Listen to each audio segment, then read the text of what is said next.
Hi, എല്ലാവർക്കും നമ്മുടെ food കോർട്ടിലേക്ക് വീണ്ടും സ്വാഗതം. ഇന്ന് ഞാൻ വന്നിട്ടുള്ളത് ഒരു സ്വീറ്റിൻ്റെ റെസിപ്പി ആയിട്ടാണ്. അപ്പോൾ ഇത് വളരെ എളുപ്പത്തിൽ തയ്യാറാക്കാൻ പറ്റുന്ന ഒരു സ്വീറ്റ് ബോൾസ് ആണ്. നമുക്ക് വളരെ കുറച്ച് ചേരുവകൾ മതി ഇത് റെഡിയാക്കാൻ വേണ്ടിയിട്ട്. വീട്ടിലുള്ള സാധനങ്ങളൊക്കെ വെച്ചിട്ടാണ് ഈ ഒരു സ്വീറ്റ് തയ്യാറാക്കി എടുക്കുന്നത്. അപ്പോൾ കുട്ടികൾക്കൊക്കെ ആണെങ്കിലും ഒരുപാട് ഇഷ്ടമാവുന്നൊരു സ്വീറ്റാണിത്. പുറമേ നല്ല ക്രിസ്പിയാണ്, ഉള്ളിലാണെങ്കിൽ നല്ല സോഫ്റ്റ് ആയിട്ടുള്ളൊരു ഫില്ലിംഗ് ആണ് നമ്മൾ ചെയ്യുന്നത്. അപ്പോൾ വേഗം തന്നെ വീഡിയോയിലോട്ട് പോകാം. ഇതെങ്ങനെയാണ് തയ്യാറാക്കുന്നത് നോക്കാം. അപ്പോൾ ഇതിലേക്ക് നമുക്കൊരു 4 സ്ലൈസ് ബ്രെഡ് വേണം.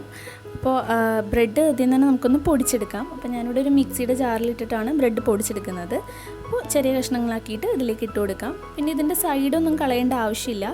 പിന്നെ നിങ്ങൾക്ക് ബ്രെഡിന് പകരമായിട്ട് ബ്രെഡിൻ്റെ സൈഡൊക്കെ മാത്രം ഉണ്ടെങ്കിൽ അത് വെച്ചിട്ട് ഇത് ചെയ്യാവുന്നതാണ്. അപ്പോൾ ബ്രെഡ് നമുക്ക് നന്നായിട്ടൊന്ന് പൊടിച്ചെടുക്കാം.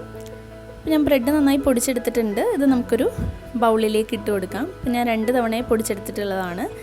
ഇനി ഇതിലേക്ക് നമുക്ക് കുറച്ച് തേങ്ങ ചിരകിയത് ചേർത്ത് കൊടുക്കാം. അപ്പോൾ ഞാനിവിടെ ഒരു 3/4 കപ്പോളം എടുത്തിട്ടുണ്ട്. 1 കപ്പ് വരെ എടുത്താലും കുഴപ്പമില്ല. തേങ്ങ എത്രത്തോളം ഉണ്ടോ അത്രയും നല്ല ടേസ്റ്റാണ്. പിന്നെ ഇതിലേക്ക് ഞാൻ എടുക്കുന്നത് കുറച്ച് കപ്പലണ്ടിയാണ്. ഒരു 1/2 കപ്പോളം കപ്പലണ്ടി വറുത്തിട്ട് പൊടിച്ചെടുത്തിട്ടുള്ളതാണ് കേട്ടോ. മിക്സിയിലിട്ട് നന്നായി പൊടിച്ചെടുത്താൽ മതി. അതുകൂടെ ചേർക്കുന്നുണ്ട്. പിന്നെ ഇതിലേക്ക് നമുക്ക് മധുരത്തിന് ആവശ്യത്തിനുള്ള പഞ്ചസാര ചേർക്കാം. പഞ്ചസാര പൊടിച്ചിട്ട് ചേർക്കുന്നതാണ് കുറച്ചുകൂടെ നല്ലത്. ഞാനൊരു 4 ടേബിൾ സ്പൂണോളം ചേർക്കുന്നുണ്ട്. മധുരം നോക്കിയിട്ട് നിങ്ങൾ ആവശ്യത്തിന് ചേർത്ത് കൊടുത്താൽ മതി. ഇനി ഇതിലേക്ക് ഒരു 1/2 ടീസ്പൂൺ ഏലക്കായ പൊടിച്ചതുകൂടെ ചേർത്ത് കൊടുക്കാം. ഇനി നമ്മളിത് കുഴച്ചെടുക്കാൻ വേണ്ടിയിട്ട് കുറച്ച് പാല് വേണം. ഒരു 2 ടേബിൾ സ്പൂൺ പാലൊക്കെ മതി. പാല് തിളപ്പിച്ചിട്ട് ചൂടാറ്റിയെടുത്തിട്ടുള്ളതാണ്. അപ്പോൾ ഇതെല്ലാം കൂടെ ചേർത്ത് ആദ്യം കൈവച്ച് തന്നെ നന്നായിട്ടൊന്ന് മിക്സ് ചെയ്യുക. പഞ്ചസാരയുടെ നനവുള്ളതുകൊണ്ട് തന്നെ ചെറുതായിട്ട് നമുക്കൊന്ന് കുഴഞ്ഞു കിട്ടും.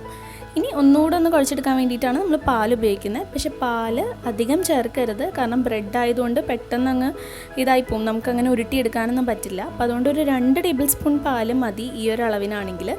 അതിലും അത് തന്നെ നോക്കിയിട്ട് ചേർക്കാം കേട്ടോ പാല്. അപ്പോൾ ഞാനൊരു 2 ടേബിൾ സ്പൂൺ പാല് ചേർത്തിട്ട് നന്നായിട്ടൊന്ന് കുഴച്ചെടുക്കുന്നുണ്ട്. ഇതപ്പം തന്നെ നമുക്കിതുപോലെ നന്നായി കുഴച്ചെടുക്കാൻ പറ്റിയിട്ടുണ്ട്. കണ്ടില്ലേ, ഈ ഒരു പരുവാണ് നമുക്ക് വേണ്ടത്. ഒത്തിരി പാല് ചേർത്തിട്ടുണ്ടെങ്കിൽ നമുക്ക് ലൂസായി പോവുത്. ഇനി കയ്യിൽ കുറച്ച് നെയ്യോ അല്ലെങ്കിൽ കുറച്ച് എണ്ണയോ തടവിയിട്ട് നമുക്കിത് ചെറിയ ചെറിയ ഉരുളകളാക്കിയിട്ട് എടുക്കാം. അപ്പോൾ അധികം വലിപ്പത്തിൽ ചെയ്യാണ്ട് കുറച്ച് ചെറിയ ഉരുളകളാണ് കുറച്ചും കൂടെ കാണാനും അതുപോലെ കഴിക്കാനും നല്ലത്. ഞാനിതുപോലെ ചെറിയ ബോൾസ് ആക്കി എടുക്കുന്നുണ്ട്. അപ്പോൾ ഇതുപോലെ നമുക്കെല്ലാം ബോളാക്കിയിട്ടെടുക്കാം. അപ്പോൾ പാലിൻ്റെ അളവ് കറക്റ്റ് ആണെങ്കിൽ നമുക്കിതുപോലെ നന്നായിട്ട് ഷേപ്പ് ചെയ്തെടുക്കാൻ പറ്റും. ഇത്രേ ഉള്ളൂ, നമ്മുടെ ബോൾസ് ഇവിടെ റെഡി ആയിട്ടുണ്ട്. ഞാനിവിടെ എല്ലാം ഇതുപോലെ ചെയ്തെടുത്തിട്ടുണ്ട്. അപ്പോൾ ഇത് ഇതേപോലെ കഴിക്കാനായിട്ട് തന്നെ നല്ല ടേസ്റ്റാണ് കേട്ടോ. കാരണം ഇതിനകത്ത് പ്രത്യേകിച്ച് വേറെ ഒന്നും വേവിക്കാനൊന്നുമില്ലല്ലോ. ബ്രെഡും കപ്പലണ്ടിയും തേങ്ങയും ആയതുകൊണ്ട് തന്നെ ഇത് തന്നെ ശരിക്കും ലഡു പോലെ കഴിക്കാനായിട്ട് കുട്ടികൾക്കൊക്കെ ആണെങ്കിൽ ഒരുപാട് ഇഷ്ടമാവും. പക്ഷെ നമ്മളിത് കുറച്ചുകൂടി ടേസ്റ്റ് ആക്കാൻ വേണ്ടിയിട്ട് നമ്മളിതൊന്നുകൂടെ ഒന്ന് ഫ്രൈ ചെയ്തെടുക്കുന്നുണ്ട്. അപ്പോൾ നമുക്കിനി ഇത് ഫ്രൈ ചെയ്യാൻ വേണ്ടിയിട്ട് എന്തൊക്കെയാണ് വേണ്ടതെന്ന് നോക്കാം. അപ്പോൾ അതിന് വേണ്ടിയിട്ട് ഞാനൊരു ബാറ്റർ റെഡിയാക്കുന്നുണ്ട്. അതിന് വേണ്ടിയിട്ട് ഒരു ബൗളിലേക്ക് ഒരു 1.5 ടേബിൾ സ്പൂൺ മൈദ ചേർത്ത് കൊടുത്തിട്ടുണ്ട്. ഇനി ഇതിലേക്ക് ഒരു നുള്ളു ഉപ്പ് കൂടെ ചേർക്കുന്നുണ്ട്. കാരണം ഉള്ളിൽ മൊത്തം സ്വീറ്റ് ആണല്ലോ. അപ്പോൾ നമ്മൾ അതൊന്ന് ബാലൻസ് ചെയ്യാൻ വേണ്ടിയിട്ടാണ് ഈ ഒരു പുറത്തെ ബാറ്ററിൽ കുറച്ച് ഉപ്പ് ചേർത്തിട്ടുള്ളത്. എന്നിട്ട് ഇത് കുറച്ച് വെള്ളം ഒഴിച്ചിട്ട് നമുക്കൊരു ബാറ്റർ പോലെ ഒന്ന് മിക്സ് ചെയ്തെടുക്കാം. അപ്പോൾ നമ്മുടെ ബാറ്റർ ഇവിടെ റെഡി ആയിട്ടുണ്ട്. പിന്നെ നമുക്കിതിലേക്ക് വേണ്ടത് കുറച്ച് ബ്രെഡ് ക്രംസ് ആണ്. ബ്രെഡിൻ്റെ സൈഡൊക്കെ എടുത്തിട്ട് ഒന്ന് പൊടിച്ചെടുത്താൽ മതി. അപ്പോൾ ഇത് നമ്മൾ ഈ ബ്രെഡ് ക്രംസിലും കൂടെ ഒന്ന് കോട്ട് ചെയ്തിട്ടാണ് ഇത് ഫ്രൈ ചെയ്തിട്ടെടുക്കുന്നത്. അപ്പോൾ നമുക്കിനി ഓരോ ബോൾസ് ആക്കി എടുത്തിട്ട് നമുക്ക് ഈ മൈദയുടെ ബാറ്ററിലൊന്ന് മുക്കിയിട്ടെടുക്കാം. അതിനുശേഷം ബ്രെഡ് ക്രംസിലൊന്ന് കോട്ട് ചെയ്ത് കൂടെ എടുക്കാം. അപ്പോൾ വെറുതെ നമ്മൾ ഫ്രൈ ചെയ്യുന്നതിനേക്കാളും ഇതുപോലെ ചെയ്യുമ്പോൾ പുറമേ നല്ല ക്രിസ്പി ആയിട്ട് കിട്ടും. അതിന് വേണ്ടിയിട്ടാണ്. ഇപ്പം നമ്മുടെ ബോൾസൊക്കെ ഇതുപോലെ എല്ലാം മൈദയുടെ ബാറ്ററിൽ മുക്കിയിട്ട് ബ്രെഡ് ക്രംസിലൊന്ന് കോട്ട് ചെയ്തിട്ടെടുക്കുക. അപ്പം ഞാനിതുപോലെ എല്ലാം ബോൾസാക്കി എടുത്തിട്ടുണ്ട്. അപ്പോൾ ഇതുപോലെയാണ് ഉണ്ടാവുക. നമ്മൾ കോട്ട് ചെയ്തെടുത്തിട്ടുണ്ട്. ഇനി നമുക്കിത് ഫ്രൈ ചെയ്തെടുക്കാം. ഞാനൊരു പാനിൽ എണ്ണ ഒഴിച്ചിട്ടുണ്ട്. എണ്ണ നന്നായി ചൂടായി കഴിഞ്ഞതിന് ശേഷം മാത്രം നമ്മുടെ ഈ ബോൾസ് അതിലേക്ക് ഇട്ട് കൊടുക്കാം.